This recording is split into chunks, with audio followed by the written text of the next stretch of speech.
আসসালামু আলাইকুম বন্ধুরা। আজকে আমরা কুমিল্লা বোর্ড ২০২৬ এর যে ট্যাগ কোয়েশ্চেন আছে এটা নিয়ে আলোচনা করব। চলো শুরু করা যাক।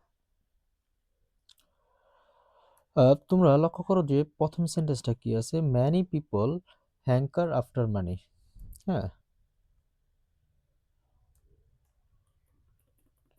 আচ্ছা দেখো, many people hanker after money, ঠিক আছে? আচ্ছা, তো যখন আমরা একটা সেন্টেন্স পাবো তখন আমাদের এখানে খুঁজতে হবে যে মডাল অক্সিলারি বা মডাল বা অক্সিলারি আছে কিনা। যদি না থাকে আমাদের প্রথম উদ্দেশ্য হচ্ছে আমরা মেইন ভার্বটাকে খুঁজে বের করা।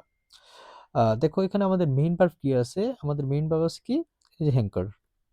ওকে, আচ্ছা এখন দেখতে হবে যে মেইন ভার্ব এটা কোন ফর্মে আছে। আমরা জানি যে মেইন ভার্ব হ্যাঙ্কারটা আছে কি বি ওয়ান বা প্রেজেন্ট ফর্ম।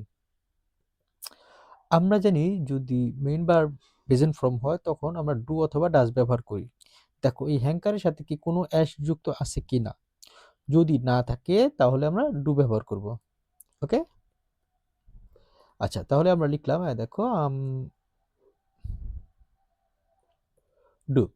তারপরে দেখবা যে এই সেন্টেন্সে কোনো নেগেটিভ শব্দ আছে কিনা। দেখো এখানে কোনো নেগেটিভ সেন্সের কোনো ওয়ার্ড নাই। যদি নেগেটিভ সেন্সের ওয়ার্ড না থাকে তাহলে আমরা নট ইউজ করব। হ্যাঁ, ডোন্ট। ওকে, তারপর হচ্ছে গিয়া নট ইউজ করার পর আমাদের সাবজেক্টটা কি আছে? দেখো এখানে সাবজেক্ট কি আছে? Many people. হ্যাঁ, সাবজেক্ট আছে আমাদের ম্যানি পিপল। ম্যানি পিপল যেহেতু একের অধিক তাই আমরা এর প্রোনাউন হিসেবে দে ব্যবহার করব। ঠিক আছে? ওকে, তাহলে আমাদের অ্যান্সার কি হবে? ডোন্ট দেই। ঠিক আছে? তোমরা একটা জিনিস মনে রাখবা যে দের সাথে কখনো ডাজন্ট হয় না। ঠিক আছে? এটা অনেকেই ভুল করো তোমরা। দের সাথে কখনোই ডাজন্ট ব্যবহার হবে না। দের সাথে সবসময় ডোন্ট ব্যবহার হবে। কেমন? আচ্ছা চলো আমরা দ্বিতীয় সেন্টেন্সটা দেখি। দেখো, but money is not a valuable as morality. হ্যাঁ, money is not as valuable as morality. টাকা নৈতিকতার মতো মূল্যবান নয়। দেখো এখানে কোনো সাহায্যকারী ভার্ব আছে কিনা। দেখো এখানে সাহায্যকারী ভার্ব কি আছে? ইজ আছে। হ্যাঁ, হেল্পিং ভার্ব কি আছে? ইজ আছে। তো হেল্পিং ভার্ব যেটা আছে আমরা সবসময় সেটাই ব্যবহার করব। হ্যাঁ, ওকে, ইজ। তারপরে তোমরা দেখবা যে এখানে কোনো নট বা নেগেটিভ সেন্সের কোনো ওয়ার্ড আছে কিনা। দেখো এখানে নট আছে। হ্যাঁ, আমি এখানে লিখে দিচ্ছি যে তোমাদের নট আছে। যদি নট থাকে তো ওটা আমরা ব্যবহার করব। আম, আচ্ছা, ওকে। ওকে, দেখো তাহলে ইজেন্ট হইলো। তারপরে দেখবো যে আমাদের সাবজেক্ট কি আছে। দেখো সাবজেক্ট কি আছে? মানি। হ্যাঁ, মানি যেহেতু একটা বস্তু সিঙ্গুলার সেজন্য এটা কি হবে? ইট হবে। তাহলে এটা আমাদের অ্যান্সার কি হবে? তোমার ডাজন্ট ইট। হ্যাঁ, আচ্ছা,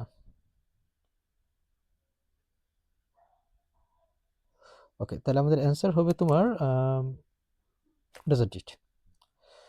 তারপরটা দেখি আমরা। চলো দেখো এখানে কি আছে? Let's always keep this truth in mind. হ্যাঁ, আচ্ছা তো এখানে অ্যান্সারটা আমি লিখে রাখছি। আচ্ছা, বলছি দেখো তোমাদের লেটস অথবা লেটাস যদি থাকে আমরা শ্যাল উইল ব্যবহার করবো। এটা একটা রুলস, আর তোমরা মনে রাখবে যে সবসময় এখান থেকে একটা আসবেই। লেটস অথবা লেটাস। দেখো এখানে লিখে দিছি যে লেটস অথবা যদি লেটাস থাকে তাহলে আমরা সরাসরি শ্যাল উইল ব্যবহার করে দেব। যদি শুধু লেট থাকে তখন আমরা উইল ইউ অথবা ওন্ট ইউ ব্যবহার করবো। যেটা ইচ্ছা তোমরা করতে পারো। কেমন? আচ্ছা, ৪ নাম্বারটা দেখি আমরা। দেখো কি আছে? Money can hardly bring happiness. Money can hardly bring happiness. তো এখানে আমাদের দেখো মডেল কি আছে? মডেল এখানে ক্যান আছে। হ্যাঁ, এখানে কি আছে? ক্যান আছে। ওকে, তাহলে মডেল যেটা আছে আমরা এটা লিখে দিই। আচ্ছা, ক্যান। হ্যাঁ, তারপরে দেখো এখানে কি নেগেটিভ সেন্সের কোনো ওয়ার্ড আছে কিনা? Money can hardly. দেখো আমরা জানি যে এই হার্ডলি একটা নেগেটিভ সেন্সের ওয়ার্ড। হ্যাঁ, যেহেতু এখানে নেগেটিভ সেন্সের ওয়ার্ড আছে তো আমরা এখানে কোনো নেগেটিভ শব্দ ব্যবহার করব না। ঠিক আছে? আচ্ছা, তারপরে হচ্ছে গিয়ে তোমার সরি এখানে একটা ভুল হয়েছিল। এখানে দেখো এই যে নট আছে তো তো এখানে নটটা ব্যবহার হবে না। হ্যাঁ, ঠিক আছে, ওকে, ইজিট হবে। ওকে, তারপর এখানে দেখো যে নেগেটিভ সেন্সের ওয়ার্ড আছে তাহলে এখানে নট হবে না। তারপর হচ্ছে যে মানি। মানি হচ্ছে একটা বিষয় বা মানে হচ্ছে একটা বস্তু। হ্যাঁ, সিঙ্গুলার সেজন্য কি হবে? তোমার ইট হবে। তাহলে এটার অ্যান্সারটা হবে ক্যান ইট। ওকে, আচ্ছা, ওকে, আচ্ছা। তারপরটা দেখো কি আছে? So we should never have grid for money, হ্যাঁ? এখানে কি আছে দেখো, একটা হ্যাভ আছে, একটা শুড আছে। আমরা জানি যে অ্যাসার্টিভ সেন্টেন্সের ক্ষেত্রে আমাদের যে প্রথম যেটা থাকে এটা হচ্ছে সাহায্যকারী ভার্ব, পরে যেটা থাকে এটা হচ্ছে মেইন ভার্ব। তাহলে এটা হচ্ছে মেইন ভার্ব, আর আমাদের সাহায্যকারী ভার্ব কি আছে, শুড আছে। শুড যেহেতু একটা মডেল, তাহলে সরাসরি আমরা শুড বসাই দেবো, হ্যাঁ? তারপর দেখবো যে এখানে কি নেগেটিভ সেন্সের কোনো ওয়ার্ড আছে কিনা। হ্যাঁ, আমরা জানি যে নেভার হচ্ছে একটা নেগেটিভ সেন্সের ওয়ার্ড, তো এখানে আর নটটা হবে না। তারপর সাবজেক্ট কি আছে, উই। আমরা জানি যে উই নিজে একটা প্রোনাউন, সো উইর ক্ষেত্রে তো অবশ্যই উই বসবে। ঠিক আছে, তাহলে কি হবে অ্যান্সার, শুড উই।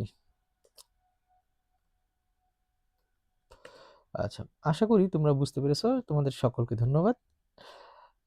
দেখা হবে পরবর্তী